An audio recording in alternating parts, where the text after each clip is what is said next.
కేటాయించడం అనేది కూడా చాలా సంతోషమైన విషయం. మరి దీనికి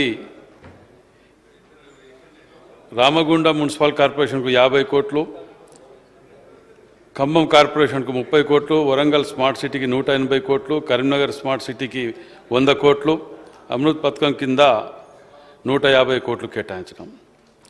మరి ఇదే విధంగా సమీకృత మార్కెట్ అభివృద్ధికి 100 కోట్లు, వివిధ ఆలయాల అభివృద్ధి సంస్థలకు 100 కోట్లు, వైకుంఠ ధామాలకు 75 కోట్లు, పరిపాలక సంఘాలు అనుసరించిన విధానం రూపకల్పనకు 114 కోట్లు. హైదరాబాద్ అభివృద్ధికి బడ్జెట్లో 10,000 కోట్ల రూపాయలు కేటాయించటం, ఇలా ఈ బడ్జెట్లో ఎన్నో తీసుకురావటం పెట్టడం కూడా చాలా సంతోషకరమైన విషయం అధ్యక్ష. మరి వీటితో పాటు మనకున్న గతంలో కొన్ని ఇబ్బందులు ఫేస్ అయిన వాటిని సరిదిద్దుకోవాల్సిన అవసరం మనపై కూడా ఉన్నదని చెప్పి మనవి చేస్తూ, మరి గతంలో డీవియేషన్స్ ఉన్న అపార్ట్మెంట్స్ ఇంకా ఎన్నో ఉన్నాయి. వాటి కారణాల వల్ల వారికి 25 టైమ్స్ పెనాల్టీ వేయటం వలన, అటు అపార్ట్మెంట్స్ అనగానే middle class, below middle class వాళ్ళే కొనుక్కొని ఉంటారు అధ్యక్ష.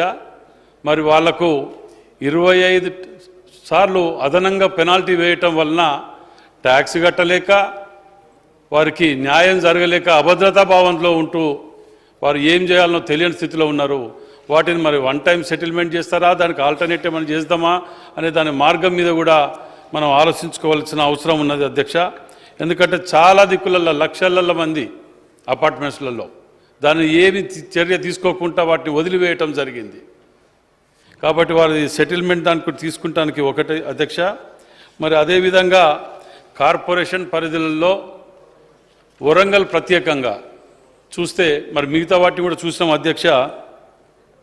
వరంగల్లో చూస్తే జీతాలు ఇవ్వటానికి కానివ్వండి, శానిటేషన్లో బండ్లు ఖరాబ్ అయితే కూడా రిపేర్ చేయించడానికి కూడా డబ్బులు లేవు అనే స్థితిలో ఇలా దాన్ని వదిలివేయటం జరిగింది. ఎందుకంటే గత ప్రభుత్వంలో డబ్బు మొత్తం ఆన్లైన్ అని చెప్పి పేరిట హైదరాబాద్లో జమ చేస్తే వారికి దయాదాక్షిణాలు ఇచ్చినంతనే దాని మీద ఖర్చుతో నడిచింది తప్ప ఎక్కడ కూడా ఇది లేకుండా పోవటం వలన లాభసాట్లో ఉన్నటువంటి కార్పొరేషన్ ఇలా నష్టాలకు వెళ్ళిపోయే పరిస్థితికి వచ్చింది అధ్యక్ష. మరి కార్పొరేషన్ పరిధిలో ఇంకా చాలా కూడా గతంలో ఎన్నో డబ్బులు ఇస్తామని వచ్చి హైదరాబాద్ తర్వాత అతిపెద్ద నగరం అని ప్రతిసారి చెప్పుకుంటూ నిధులు కోట్లలో ముచ్చట చెప్పు, ప్రతి సంవత్సరం 300 కోట్లని ఇది అది అన్ని చెప్పి ఏ రోజు కూడా తీసుకొచ్చి ఇచ్చిన దాఖలు లేకపోవటం వలన ఇవాళ కార్పొరేషన్లో నిజంగా కూడా ఎమర్జెన్సీ ఫండ్ కింద పెడితే కూడా మొన్న మేము రిక్వెస్ట్ చేసుకొని మళ్ళీ గుంటలు వానలు పడితే గుట్టుకోవటం జరుగుతుంది అధ్యక్ష. మరి ప్రతి సంవత్సరం వానలు పడితే కార్పొరేషన్లో మునగటం జరుగుతుంది. అది దాన్ని సరి చేయవలసిన అవసరం ఉన్నది అధ్యక్ష. మరి ఇదొకటి ఉన్నది అనగానే ఇంకా విచిత్రమైన విషయం ఏంటంటే అధ్యక్ష, వరంగల్లో కార్పొరేషన్ పరిధిలోనే గతంలో చాలా నాలాలు, కుంటలు, చెరువులు వీటన్నిటిని కబ్జాల వలన పట్టణం మునిగిపోతానికి కారణం అనేది క్లియర్గా కొట్టొచ్చినట్టు అవపడ్డది ఉన్నది కూడా అధ్యక్ష. సర్వే చేయించడం వలన మేము కొన్ని ఇన్ఫర్మేషన్ యాక్ట్ కింద తీసుకున్నాం అధ్యక్ష. ఇప్పుడు పట్టణంలో ఉన్నటువంటి గవర్నమెంట్ ల్యాండ్లని వాటిని పతాకం కబ్జాల కిందనే గురి కావటం జరుగుతున్నది. వాటికి మన అత్యవసరంగా కనుక మనము కాంపౌండ్ వాళ్ళు పెట్టుకొని చేయకపోతే వీటి కబ్జాల వలన ఉన్నది పోయే పరిస్థితి ఉన్నది అధ్యక్ష. మరి దీనికి నలుగురు మనం చెప్పవలసిన వాళ్ళ నాయకులమే వీటిని కబ్జాలు పెట్టుకుంటూ పోతుంటే అతి భయంకరమైన సిచ్యువేషన్ అధ్యక్ష. వరంగల్ పరిధిలో గతంలో టీఆర్ఎస్ ప్రభుత్వంలో ఓ జీవో ఇచ్చింది అధ్యక్ష. ఇది ఇన్ఫర్మేషన్ యాక్ట్ తీసుకున్నది అధ్యక్ష, మేమేం తయారు చేసింది కాదు. 28 జిల్లాలకు బీఆర్ఎస్ పార్టీ ఆఫీసులని కేటాయిస్తున్నామని చెప్పి రాష్ట్ర ప్రభుత్వము గతంలో జీవో తీయటం జరిగింది. దాంట్లో భాగంగానే వరంగల్లో కూడా ఇది ప్రొసీడింగ్స్ కలెక్టర్ గారు ఇవ్వటం జరిగింది అధ్యక్ష. ప్రొసీడింగ్స్ ఇస్తే దానికి బీఆర్ఎస్ వాళ్ళు చాలని కట్టినరు.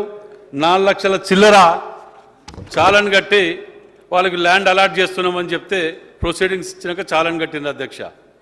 దాని తర్వాత మాకు ఆ ల్యాండ్ వద్దు, మాకు ఇంకో ల్యాండ్ కావాలి అని ఒక రిక్వెస్టింగ్ లెటర్ పెట్టుకున్నారు అధ్యక్ష. రిక్వెస్టింగ్ లెటర్ పెట్టుకున్న తర్వాత గవర్నమెంట్ వాళ్ళకు అక్కడ హ్యాండ్ ఓవర్ చేయలేదు, ఇక్కడ హ్యాండ్ ఓవర్ చేయలేదు. కానీ టీఆర్ఎస్ ఆఫీసు కట్టిపారేసింది అక్కయ్య అధ్యక్ష. ఇక్కడ టీఆర్ఎస్ ఆఫీస్ కట్టేసింది అధ్యక్ష. దీనికి మరి పర్మిషన్ ఉన్నదా? పర్మిషన్ లేదు.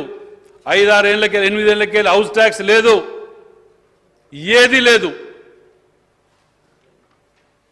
ఇక మేము ఇన్ఫర్మేషన్ యాక్ట్ కడితే కార్పొరేషన్ నుంచి కూడా నుంచి కలెక్టర్ ఆఫీస్కి వెళ్ళి ప్రతిదీ కూడా తీరా చూస్తే అది పార్క్ ల్యాండ్ అధ్యక్ష. పార్క్ ల్యాండ్లో ఇల్లీగల్గా కట్టడం కాకుండా మరి కరెంట్ ఏడికెళ్ళి వచ్చింది, ఇల్లీగల్గా కట్టింది కదా అని చెప్పి మాకు డౌట్ తోటి దానికి కూడా ఇన్ఫర్మేషన్ యాక్ట్ కట్టిన అధ్యక్ష. కడితే ఇన్ఫర్మేషన్ యాక్ట్లో ఏమొచ్చిందో చూడండి అందరు సభ్యులు కూడా. Consumer name BRS, father name BRS. ఏం అధ్యక్ష,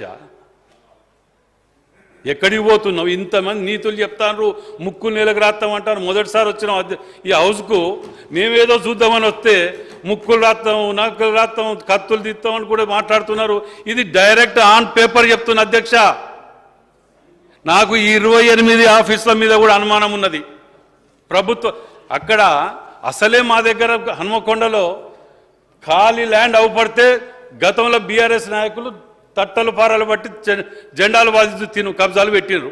దాని మీద మొత్తుకొని యాస్ట్ వస్తే ఏకంగా ఆఫీస్ లాంటి దానికి కూడా పార్టీ ఆఫీస్ అధ్యక్ష. ఇది పొద్దుగా అందులో మంత్రులు, కన్సల్ట్ ముఖ్యమంత్రులు అందరూ వచ్చి అలా కూర్చొని ప్రెస్ మీట్లు పెట్టి భోజనాలు తినిపోయిన వాళ్ళు.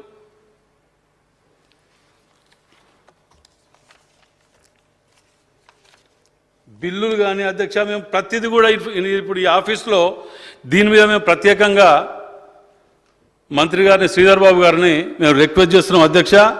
ఈ ఆఫీసుల మీద వీళ్ళు ఇచ్చిన జీవోల మీద దీని మీద మీరు ఎంక్వైరీ చేసి వీటి మీద ఉన్నటువంటి వాస్తవాలని ఇన్ఫర్మేషన్ యాక్ట్ ద్వారా బయటికి తీస్తారా, దీని మీద ఏమి నిర్ణయం తీసుకుంటారు అనేది. ఎందుకంటే ఇది ఆడ కట్టిన ప్లేస్ కాడో అది టోటల్లీ క్లియర్గా పార్క్ ల్యాండ్ అనగా అధ్యక్ష సుప్రీంకోర్టు గైడ్లైన్స్ ప్రకారం అక్కడ ఏది కన్స్ట్రక్ట్ చేయరాదు. మరి ఇక దీన్ని అదరకొట్టి కూడా మాట్లాడేది ఏంటంటే ఇచ్చింది అక్కడ, కట్టింది ఇక్కడ, సర్వే నెంబర్ 2 ఒకటే, అది బయట ప్రపంచానికి చెప్పరు. దాని తగ్గట్టు కూడా మ్యాపులు కూడా తీసుకొచ్చింది అధ్యక్ష. గూగుల్ మ్యాప్స్ కూడా తీయటం జరిగింది. దీనిని మరి తెలిసి జరిగిందా తెలియక జరిగిందా ఏం చేస్తారో తెలియదు. కానీ పార్టీ అధిష్టానం కానివ్వండి, పార్టీ నాయకులు కానివ్వండి, దానికి మేము అధ్యక్ష అధికారంలో ఉన్నప్పుడు జిల్లా ప్రెసిడెంట్గా 20 సార్లు కలెక్టర్ ఆఫీసులా మాకు కూడా ఎకరం జాగియండి పార్టీ ఆఫీసులకు జీవో తీసింది కదా అని 20 సార్లు తిరిగి అప్లికేషన్ పెడితే అక్నాలజ్మెంట్ కూడా ఇచ్చింది తప్ప గజం భూమి ఇయ్యలే. ఇవాళ ఇప్పటికి కూడా అడుగుతున్నా అధ్యక్ష, ఆ ఎకరమే కాదు అధ్యక్ష, ఎకరంన్నర కబ్జా పెట్టింది. ఎకరం పేరు మీద మొన్న గూగుల్ మ్యాప్తో చేస్తే ఎకరం చిల్లర వెళ్ళింది. అట్లా కూడా అసలు దాన్ని పంచనామా చేయలేదు, హ్యాండ్ ఓవర్ చేయలేదు, ఏది లేదు. సెంట్రల్ లైటింగ్ సిస్టమ్ వెలుగుతుంది అధ్యక్ష. అలా కర్మగాలు ఏంటంటే అక్కడ ఆఫీస్ కట్టినరు, ఆఫీస్ పక్కకే క్యాంప్ ఆఫీస్. నేను కిటికీలకి వెళ్ళి చూస్తే పార్టీ ఆఫీస్ అవపడతా ఉంటుంది. నేను బెడ్రూమ్లో పండుకుంటే రోజు వాళ్ళు మీటింగ్ పెట్టుకొని తిట్టేది నేనాలే. జీవితకాలం మేము అలానే ఎమ్మెల్యే ఉంటాం అనుకుంటే ఎట్లా అధ్యక్ష? పొద్దుగాల లేస్తే అక్కడ హనుమకొండలు అయితే ప్రత్యేకంగా వరంగల్ జిల్లాలో కబ్జాలు ఓను ఆఖరికి పార్టీ ఆఫీస్ కూడా ఈ స్థితికి తీసుకొచ్చిందంటే నేను రిక్వెస్ట్ చేస్తున్నా మీ ద్వారా పెద్దలందరికీ కూడా దీని మీద ఆలోచించండి.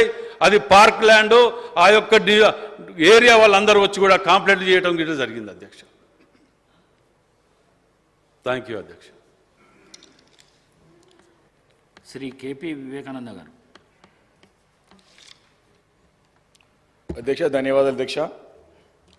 మరి నాకు ఇచ్చినటువంటి సమయానికి మరి సద్వినియోగపరుచుకుంటూ మరి